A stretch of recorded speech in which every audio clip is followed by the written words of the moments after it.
That's good enough. All right, I'd like to welcome everyone to the September 14th meeting of the Oklahoma City Post-Employment Benefits Trust. The first item that we have on the agenda is to approve the minutes from the July 13th, 2015 meeting. Second. All in favor? Aye. Any opposed? Next is to receive the monthly investment flash report as of August 31st, 2015. And Doug Anderson is here to present the report. Thank you, Mr. Chairman and trustees. If you would open up to the first page of the market environment, last month was very tough, very difficult market environment with issues not only in the United States but also outside of the United States, China, Ukraine, of course, Greece, etc. So it was a very difficult month for equity market performance. What was unusual is it was also a difficult month for fixed income performance, especially the more credit-sensitive bond managers. So when we turn to the following page and look at the results of the newly restructured portfolio, there were losses on almost every line of the portfolios here. You can see that the bond portfolios were down anywhere from 1.9% on our most aggressive high-yield portfolio on the month to negative 0.1% for Hoisington. And remember, Hoisington's role generally is to do well when markets are doing poorly, equity markets are doing poorly. 30-year treasuries were under some pressure after, especially at the end of the month, when the Chinese government was reported in the defense of their currency to have sold $105 billion in 30-year treasuries, which had a depressing effect on that bond. Talking to Hoisington on almost a weekly basis, they intend to keep their long-duration strategy at this time, and we expect over time that the hedging properties of that portfolio will do better. Looking at the equity portfolios, again, the riskier the portfolio, the steeper the decline during the month, and if we look over back to the 1 year, you can see that it has been a very difficult environment for equities, but predominantly because the last 3 months have been tough. We're seeing the underperformance in Dreyfus appreciation, which is very serious and something that we're watching on almost a daily basis. They do have much more than their benchmark in energy industry, and as we all know from around this area, how depressing effect that can have on the portfolio. But also note that from the 1 year period to the right, most of these portfolios are new. Most of them are new allocations that were done last year and this year. Hotchkiss & Wiley is our new mid-cap value equity manager. When markets go down, sometimes they tend to go down more because they buy unpopular stocks, and that's a pattern we're used to with them. But over the long term, you can see that their results are mostly above benchmark, and over the last 5 years, the first percentile of the mid-cap value equity universe. Looking at the other investments here, we're seeing some choppy improvement in Stevens, not what we would hope to see, but Causeway out of the international equity universe was in the top quartile for the month, a very difficult period. So looking at this, recognizing that the losses are there are losses across the portfolio, recognizing that it is an extremely difficult market environment, we want to cancel patience. The one portfolio that, of course, we're most concerned with is the Dreyfus appreciation.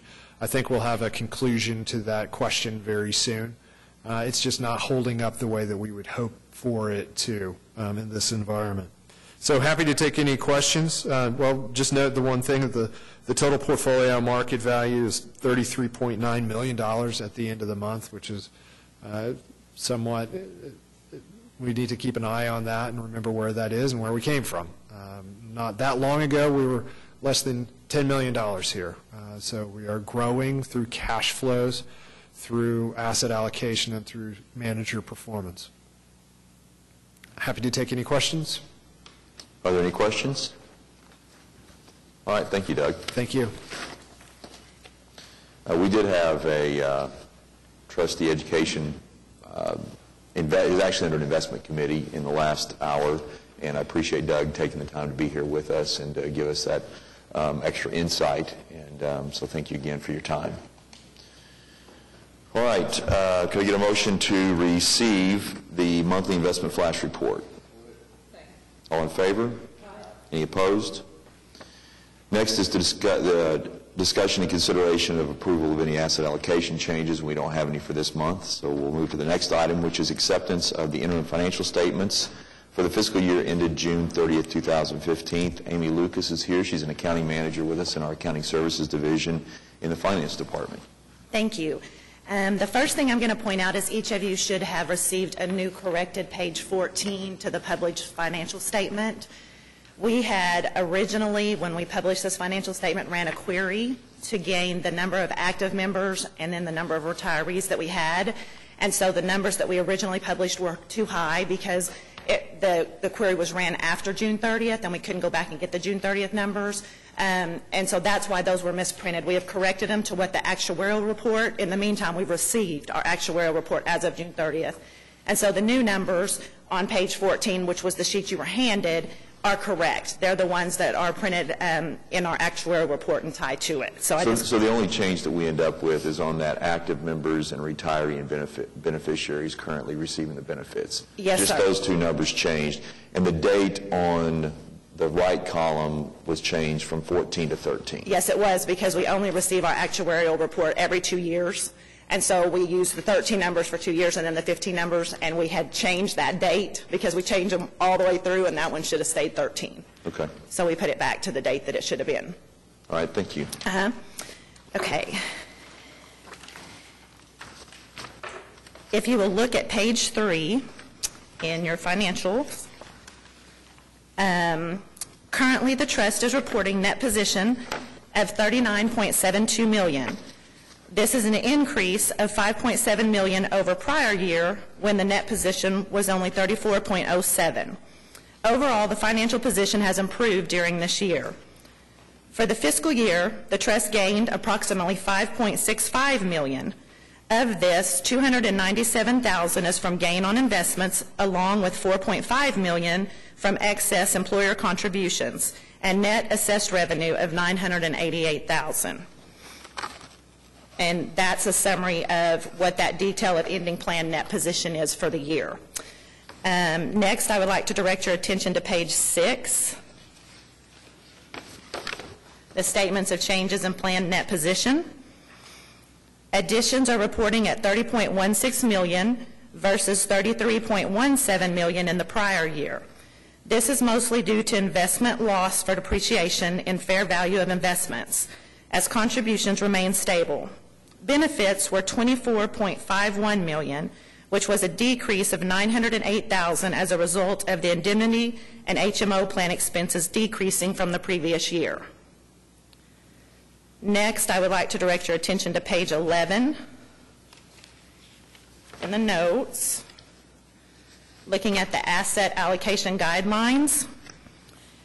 In our asset allocation guidelines, fixed income securities reporting at 25.9%, leaving the remaining to equities at 74.2%. And if you turn back one page to page 10,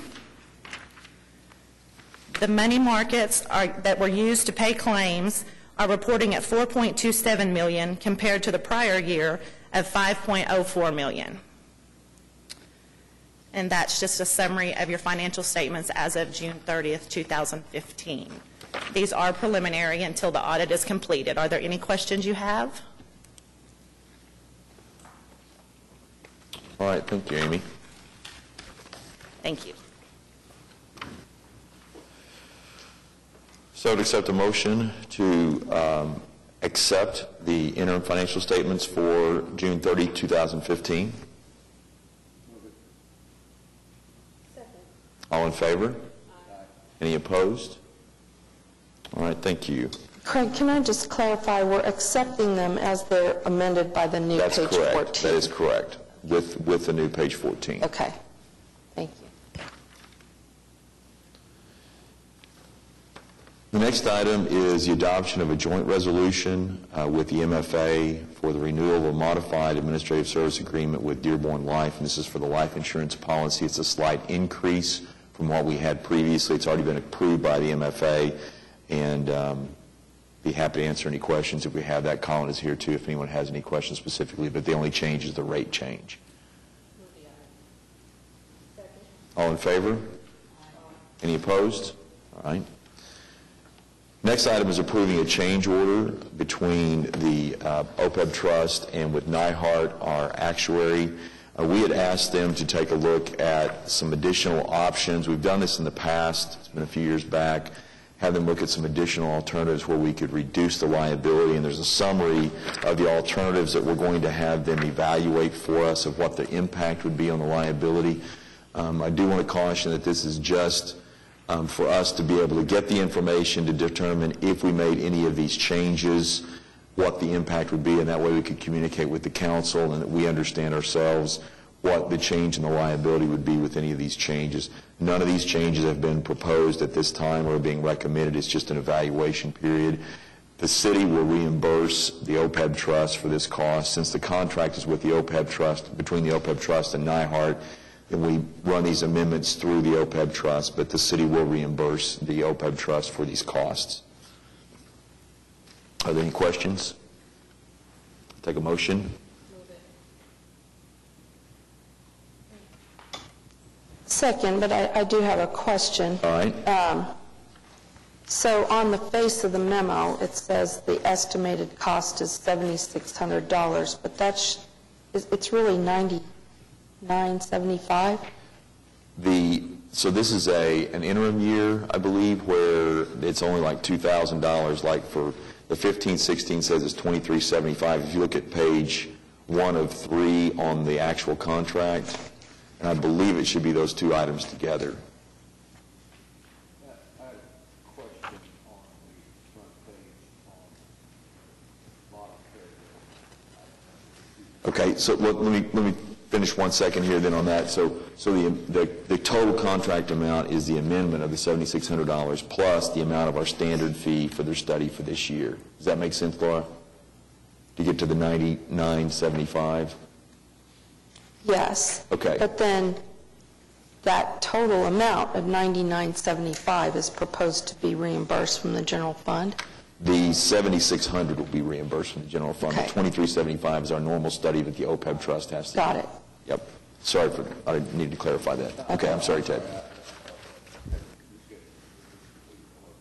That's all right. And next is, your question was about number 2? Number 2, yes. By my reading of this, if a person is, and this is obviously my documentary coming out on that, if a person is not electing the Secure Horizons option, they will pay 100% of the cost. There are still those out there, retirees, who are excluded from that option, are they not? Albeit hopefully next year not in Lincoln County. Are we really anticipating taking such an action? So, Colin, let me ask you, on this was the one that we would use the national plan if we went to this. Is that correct?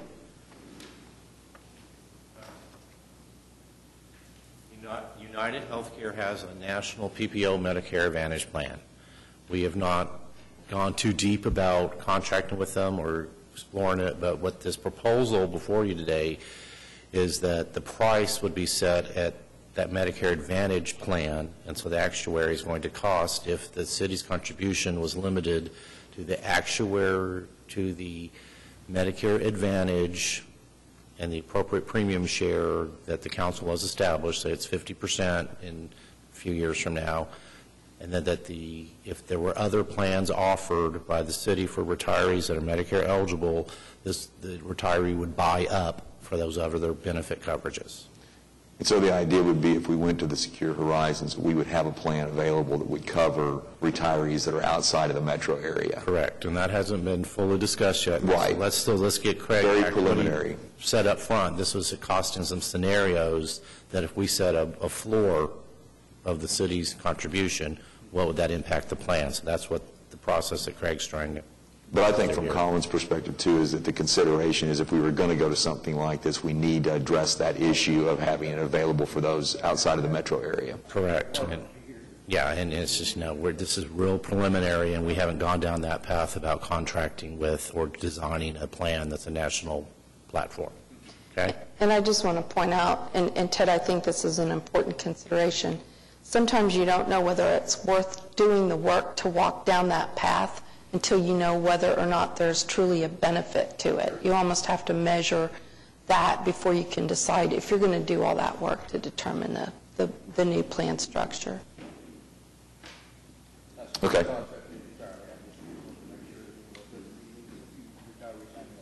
Right.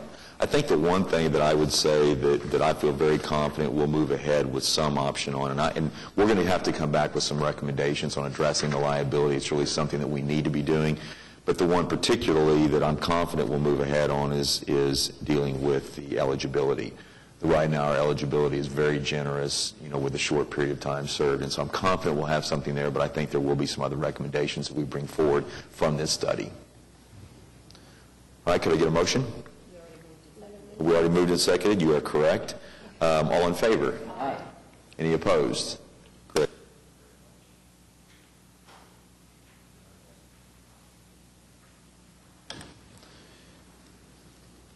Next item we have is to authorize travel expenses for Trustee Carlton and Trustee Wanto to attend the Oklahoma Public Fund Trustee Education Conference, which will be held in Norman next week. Move approval. All in favor? Aye. Any opposed? Great. The next item is to ratify the claims listing. Move the item. Second. All in favor? Any opposed? Are there any other items from the staff? Mr. Chair, I just wanted to make sure I'm clear on this. I was looking at the investment consultant's report, which shows that we have $33 million in the fund. The total fund assets, $33,912,000, a little more than that. And the June 30, 2015 financial report shows that we were at $39,716,000. So between the June 30, 2015 and the end of August, I wanted to make sure I'm clear on that it was $39 million at the end of June, and we're now at $33 million, a little more than $33 million. A large part of that difference is actually held outside of the investment portfolio. Okay.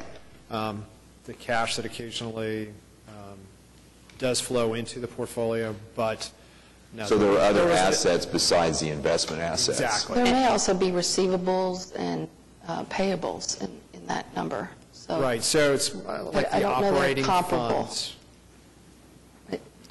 Go ahead. Well, I guess that was my question, is if Bob could answer, maybe if we have about $5 million in other Yes, that's assets. exactly right. And what Doug was saying is that we do maintain a certain amount of money market funds for our operational purposes. We did have some problems with our reporting and such with our custody bank at June 30th. We more or less resolved our portion of those just recently, and we did send some direction to Doug to go ahead and invest about $2.5 million early part of September. Okay, thank you. Thank you, Diana. And Bob, you said you had something else? I just have a quick note. Because of the problems that we were having with our custody bank, from what I understand, they were doing some transitions within their reporting. Doug had been working with them for the June 30th quarterly report, which normally would have been in August, or he would have presented in August. He's just now getting a chance to finish those up. Again, just got through the reporting issues. So once we get those, we'll go ahead and distribute those to the board. Just send them out electronically? Right. Okay. And then we could revisit any issues that were there at the next meeting? Okay, great. Thank you all. Thanks for that clarification, Bob. All right, if there aren't any other items, then we are adjourned.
think you're going to warm me